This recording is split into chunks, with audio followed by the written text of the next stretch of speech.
तो फ्रेंड्स, आज का पहला क्वेश्चन है, भारत के संविधान के ऊपर सबसे अधिक प्रभाव निम्नलिखित में से किसका माना जाता है। आपके ऑप्शन आपके सामने हैं। तो यूएसए का संविधान, सोवियत रूस का संविधान, ब्रिटिश संविधान या फिर भारत सरकार अधिनियम 1935 का संविधान। सही आंसर बताइए। इसका सही आंसर हो जाएगा ऑप्शन डी, भारत सरकार अधिनियम 1935। तो भारत का जो वर्तमान संवैधानिक ढांचा है, बहुत कुछ भारत सरकार अधिनियम 1935 पर आधारित है। भारत के संविधान के लगभग 2/3 तत्वों को वर्ष 1935 के अधिनियम से ही लिया गया है। अतः कहा जा सकता है कि इसका भारत के संविधान पर सर्वाधिक प्रभाव है। अगला क्वेश्चन देखिए। अगला क्वेश्चन है, शासन की एकात्मक पद्धति का क्या लाभ है। अधिक अनुकूलनशीलता, दृढ़ राज्य, जनता द्वारा अधिक सहभागिता या फिर सत्तावाद की कम संभावनाएं। तो गेस करिए इसका आंसर क्या हो सकता है। इसका सही आंसर बनेगा फ्रेंड्स ऑप्शन बी। जी हाँ, ऑप्शन बी यानी कि दृढ़ राज्य। फिर नेक्स्ट क्वेश्चन है आपका कि निम्नलिखित में किस देश का अलिखित संविधान है। किस देश का अलिखित संविधान है बताइए। यूएसए, यूके, पाकिस्तान या फिर भारत। सही आंसर हो जाएगा इसका ऑप्शन, जी हाँ दोस्तों, ऑप्शन बी। तो यूके यानी कि ब्रिटेन का संविधान अलिखित है तथा यहाँ संसदीय परंपराओं के आधार पर शासन होता है। यूएसए, पाकिस्तान और भारत के संविधान जो है वो लिखित संविधान माने जाते हैं। अगला क्वेश्चन है, भारत की संविधान सभा का अध्यक्ष कौन था बताइए। और इसका आंसर बन जाएगा option B, doctor Rajendra Prasad. तो ऑप्शन बी आपका करेक्ट है। भारत की संविधान सभा के अध्यक्ष डॉक्टर राजेंद्र प्रसाद थे। देखो यहाँ पर मैं आपको बता दूं, 9 दिसंबर 1946 संविधान सभा के द्वारा सच्चिदानंद सिन्हा को अस्थायी अध्यक्ष चुना गया था, जबकि 11 दिसंबर 1946 में डॉक्टर राजेंद्र प्रसाद संविधान सभा के अस्थायी अध्यक्ष के रूप में निर्वाचित किए गए थे। तो सही जवाब ऑप्शन बी है। फिर अगला क्वेश्चन है आपका, संविधान के अंतर्गत भारतीय लोकतंत्र के आदर्शों को हम कहाँ देख सकते हैं। तो इसका आंसर बताइए। प्रस्तावना, भाग 3, भाग 4 या फिर भाग 1। सही जवाब बनेगा ऑप्शन ए, प्रस्तावना में। भारतीय संविधान के अंतर्गत भारतीय लोकतंत्र के आदर्शों की झलक हमें संविधान की प्रस्तावना में मिलती है। प्रस्तावना के माध्यम से भारतीय संविधान पर सार, अपेक्षाएं, उद्देश्य, उसका लक्ष्य तथा दर्शन प्रकट होता है। तो सही आंसर बनेगा इसका ऑप्शन ए। फिर देखिए क्वेश्चन नंबर 6 है, संविधान की प्रस्तावना में भारत को निम्नलिखित में से किस रूप में घोषित किया गया है बताइए। इसका आंसर क्या बनेगा। तो फ्रेंड्स इसका आंसर बनेगा ऑप्शन, जी हाँ दोस्तों, ऑप्शन सी। ठीक है, तो सही जवाब बनेगा इसका ऑप्शन सी, एक प्रभुता संपन्न समाजवादी पंथ निरपेक्ष लोकतांत्रिक गणराज्य। संविधान की प्रस्तावना में भारत को एक प्रभुता संपन्न समाजवादी पंथ निरपेक्ष लोकतंत्रात्मक गणराज्य घोषित किया गया है। ध्यान रखिएगा कि मूल संविधान की प्रस्तावना में समाजवादी, पंथ निरपेक्ष और अखंडता शब्द नहीं थे। इन्हें तत्कालीन प्रधानमंत्री इंदिरा गांधी द्वारा गठित सरदार स्वर्ण सिंह समिति की सिफारिश पर 42वें संविधान संशोधन, 42वां संविधान संशोधन कब हुआ था। 1976 में हुआ था। कब हुआ था। 1946 में। ठीक है, तो याद रखना इसको। फिर आगे बढ़ते हैं। क्वेश्चन नंबर 7 है, भारत में पूर्ण संप्रभु लोकतांत्रिक गणराज्य कब बना था। भारत जो था, भारत पूर्ण संप्रभु लोकतांत्रिक गणतंत्र कब बना। तो इसका आंसर क्या बनेगा फ्रेंड्स। इसका आंसर बनेगा 26 नवंबर 1949, यानी कि यहाँ पर जो सही जवाब है वो है ऑप्शन डी। 26 नवंबर 1949 को भारत पूर्ण संप्रभु लोकतांत्रिक गणराज्य बना, क्योंकि संविधान सभा द्वारा संविधान की उद्देशिका अथवा प्रस्तावना को 26 नवंबर 1949 को अंगीकृत, अधिनियमित एवं आत्मार्पित किया गया तथा संविधान के कुछ अनुच्छेदों को तत्काल लागू कर दिया गया, जबकि शेष संविधान 26 जनवरी 1950 को लागू किया गया। अतः संविधान के पूर्णतः लागू होने की तिथि क्या है, 26 जनवरी 1950 है। फिर देखिए अगला क्वेश्चन है, संविधान की उद्देशिका का संशोधन कितनी बार किया गया था। संविधान की उद्देशिका मतलब संविधान की जो प्रिम्बल है, प्रस्तावना, उसका संशोधन कितनी बार किया जा चुका है। तो आंसर बनेगा इसका ऑप्शन सी, केवल एक बार। संविधान की उद्देशिका में संशोधन एक बार हुआ था। और कब हुआ था आपको याद है। जी हाँ, जो 42वां संविधान संशोधन हुआ था, कब हुआ था? 1976 में हुआ था। तो इसके द्वारा उद्देशिका में समाजवाद, पंथ निरपेक्ष और अखंडता शब्द जुड़े गए थे। समाजवाद, पंथ निरपेक्ष और अखंडता। समाजवाद, पंथ निरपेक्ष और अखंडता। ठीक है। क्वेश्चन नंबर 9 है, निम्नलिखित में कौन सा राजनीतिक अधिकार नहीं है? मत देने का अधिकार, जीवन का अधिकार, चुनाव लड़ने का अधिकार, सरकार के अधिशासी निकायों के पास शिकायत करने का अधिकार। सही आंसर क्या बनेगा? Option B. तो राजनीतिक अधिकार नहीं, कौन सा? जीवन का अधिकार। जीवन का अधिकार, जीवन का अधिकार जो है ये अनुच्छेद 21 प्राण और दैहिक स्वतंत्रता के संरक्षण के तहत एक मौलिक अधिकार है। ठीक है। विकल्पों में दिए गए जो ए, सी और डी हैं, ये राजनीतिक अधिकार माने जाते हैं। अगला क्वेश्चन है, भारत क्या है बताइए? बहुत ही सरल प्रश्न है। तो भारत एक लोकतंत्र है। लोकतंत्र शब्द का जो अंग्रेजी पर्याय होता है उसको क्या कहते हैं आप? डेमोक्रेसी कहते हैं। डेमोक्रेसी की उत्पत्ति ग्रीक शब्द डेमोस से हुई है, डेमोस। ठीक है। और डेमोस का अर्थ क्या होता है? जनसाधारण। और इस शब्द में क्रेसी शब्द जोड़ा गया है जिसका अर्थ शासन होता है। तो डेमोक्रेसी का अर्थ होता है जनता का शासन। अगला क्वेश्चन है कि निम्नलिखित में कौन सा संशोधन अधिनियम मिनी संविधान कहा जाता है? बहुत ही अच्छा प्रश्न है। कौन सा संशोधन अधिनियम मिनी संविधान के रूप में जाना जाता है बताइए? तो आंसर बनेगा 42वां संविधान संशोधन अधिनियम 1976। जी हाँ, ऑप्शन सी यहाँ पर करेक्ट है।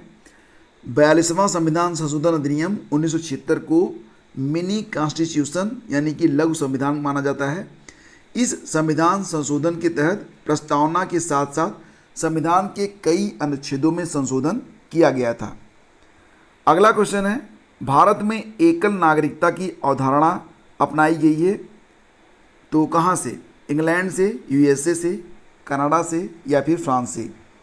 सही आंसर है ऑप्शन ए यानी कि इंग्लैंड। अगला क्वेश्चन देखिए, दोहरी नागरिकता निम्न में से किसकी विशेषता है? दोहरी नागरिकता एकात्मक सरकार, संघीय सरकार, संसदीय सरकार, राष्ट्रपति शासित जो सरकार होती है। तो आंसर बनेगा ऑप्शन बी, संघीय सरकार। संघीय सरकार में दोहरी नागरिकता संघ और राज्य की हो सकती है। अमेरिका की संघीय सरकार में दोहरी नागरिकता की व्यवस्था की गई है। विश्व में सबसे बड़ा संविधान किस देश का है? अच्छा प्रश्न है, सरल प्रश्न है, गलत नहीं होना चाहिए। ऐसे ही प्रश्न जब लोग गलत करते हैं तो फिर बाहर हो जाते हैं। सही जवाब बिल्कुल सही, ऑप्शन ए है भारत। विश्व में सबसे बड़ा लिखित संविधान भारत का है। इसमें मूलतः कुल मिला के 395 अनुच्छेद हैं, 8 अनुसूचियाँ थीं। वर्तमान में 395 अनुच्छेद और 12 अनुसूचियाँ हैं। शुरू में 8 थी अनुसूचियाँ, अब 12 हो गई हैं। अगला क्वेश्चन देखिए, भारतीय संविधान के मूलभूत अधिकार किस संविधान से लिए गए हैं? भारतीय संविधान के मूलभूत अधिकार किस संविधान से लिए गए हैं? अमेरिका, यूके, सोवियत संघ? तो मूलभूत अधिकार यानी कि जो फंडामेंटल राइट्स हैं वो लिए गए हैं कहाँ से? अमेरिकी संविधान से। तो विकल्प ए आपका करेक्ट है। वर्तमान में हमारे संविधान में 6 फंडामेंटल राइट्स हैं, 6 मूलभूत अधिकार हैं। फिर आपका अगला क्वेश्चन है, निम्नलिखित में क्या हाई कोर्ट और सुप्रीम कोर्ट दोनों की आधिकारिता के अधीन आता है? तो गेस करिए इसका आंसर क्या हो सकता है? मूल अधिकारों का संरक्षण इसका आंसर है, बिल्कुल करेक्ट है। मूल अधिकारों का संरक्षण उच्च न्यायालय और उच्चतम न्यायालय दोनों की अधिकारिता के क्षेत्र में आता है। तो विकल्प डी बिल्कुल करेक्ट है। अगला क्वेश्चन है, प्रारंभ में कितने मौलिक अधिकार दिए गए थे बताइए? प्रारंभ में कितने मौलिक अधिकार थे? तो भारतीय संविधान द्वारा प्रारंभ में 7 मौलिक अधिकार दिए गए थे, 7। ठीक है। लेकिन 44वें संवैधानिक संशोधन, अच्छा ये बताओ कि 44वां संवैधानिक संशोधन कब हुआ था? 1978 में हुआ था। तो संपत्ति के अधिकार, जो संपत्ति का अधिकार था वो मौलिक अधिकार से हटा दिया गया और अब मौलिक अधिकारों की संख्या कितनी हो गई है? 6 हो गई है। ठीक है। तो ये 6 अधिकार जो हैं इनके मैं नाम आपको बताता हूँ। समानता का अधिकार, स्वतंत्रता का अधिकार, शोषण के विरुद्ध अधिकार, धार्मिक स्वतंत्रता का अधिकार, संस्कृति और शिक्षा संबंधी अधिकार और संवैधानिक उपचारों का अधिकार। संपत्ति का अधिकार जो है वो अब 300 क में रख दिया गया है और यह एक लीगल राइट्स है, कानूनी हो गया है, मौलिक नहीं। अगला क्वेश्चन है, भारतीय संविधान में कितने प्रकार के न्यायिक आदेश हैं? 5, 4, 3 या फिर 2? सही जवाब है जी हाँ फ्रेंड्स, सही है ऑप्शन ए 5। देखो, भारतीय संविधान के अनुच्छेद 32 के तहत उच्चतम न्यायालय को मौलिक अधिकारों को प्रवर्तित कराने के लिए तथा उच्च न्यायालयों को अनुच्छेद 226 के तहत मूल अधिकार और अन्य विधिक अधिकारों को प्रवर्तित कराने के लिए 5 प्रकार के रिट पिटीशन जारी करने की शक्ति प्राप्त है। पहला है बंदी प्रत्यक्षीकरण, दूसरा है परमादेश, तीसरा है प्रतिषेध, चौथा है उत्प्रेषण और पांचवा है अधिकार परीक्षा। फिर अगला क्वेश्चन है, निम्नलिखित में कौन सा अधिकार अभी भारतीय संविधान द्वारा मौलिक अधिकार के रूप में नहीं दिया जाता है? बताओ। आंसर बनेगा ऑप्शन सी। मैंने आपको वही बताया था। अब यह एक कानूनी अधिकार है, 300 क के अंतर्गत इसे रखा गया है। 44वां संविधान संशोधन 1978 के द्वारा इसे मौलिक अधिकारों की सूची से हटाया गया और यह अनुच्छेद 300 क के अधीन एक लीगल राइट है, यानी कि विधिक अधिकार। फिर देखिए क्वेश्चन नंबर 20, कोई राज्य उन अधिकारों द्वारा जाना जाता है जिन्हें वह बनाए रखता है, यह किसका कथन है? कोई राज्य उन अधिकारों द्वारा जाना जाता है जिन्हें वह बनाए रखता है, ये कथन है लास्की का। तो ऑप्शन बी करेक्ट है आपका। तो लास्की के अधिकार में नैतिक और कानूनी दोनों अधिकार शामिल होते हैं। एनीवे, अगला क्वेश्चन देखिए, भारत के संविधान में शामिल राजनीति के निदेशक सिद्धांतों की अवधारणा किसके संविधान से ली गई है? भारत के संविधान में शामिल राजनीति के निदेशक सिद्धांतों की अवधारणा किसके संविधान से ली गई है? बताइए। सही जवाब है आयरलैंड। जी हाँ, ऑप्शन डी करेक्ट है। भारत के संविधान में अनुच्छेद 36 से लेकर 51 तक राजनीति के निदेशक सिद्धांतों की अवधारणा आयरलैंड के संविधान से ली गई है। ऑस्ट्रेलिया के संविधान से क्या लिया गया है? बताइए। समवर्ती सूची। यूएसए के संविधान से क्या लिया गया है? मूल अधिकार। और कनाडा से क्या लिया गया है? संघीय व्यवस्था। अगला क्वेश्चन है, भारतीय संविधान के किस भाग में भारत को एक कल्याणकारी राज्य के रूप में स्थापित करने की बात कही गई है? भारतीय संविधान के किस भाग में भारत को एक कल्याणकारी राज्य के रूप में स्थापित करने की बात कही गई है? आंसर है ऑप्शन सी, राजनीति के निदेशक सिद्धांत, संविधान के भाग 4 में। तो भारतीय संविधान के भाग 4 अनुच्छेद 36 से लेकर 51 में वर्णित राजनीति के निदेशक सिद्धांतों का उद्देश्य कल्याणकारी राज्य की स्थापना करना है। अगला क्वेश्चन है, उपराष्ट्रपति पदेन अध्यक्ष होता है किसका? सही जवाब है राज्यसभा का। ये तो आप जानते ही हैं। संविधान का जो अनुच्छेद 89(1) है, इसके तहत भारत का उपराष्ट्रपति राज्यसभा का पदेन सभापति होता है। उपराष्ट्रपति का मुख्य कार्य राज्यसभा की बैठकों की अध्यक्षता करना है। तो ऑप्शन ए करेक्ट है। फिर अगला क्वेश्चन है कि भारत का राष्ट्रपति किसका एक अभिन्न अंग है? सही जवाब आपको पता ही है। सही जवाब है ऑप्शन ए, संसद। तो संविधान के अनुच्छेद 79 में वर्णित है कि संघ के लिए एक संसद होगी।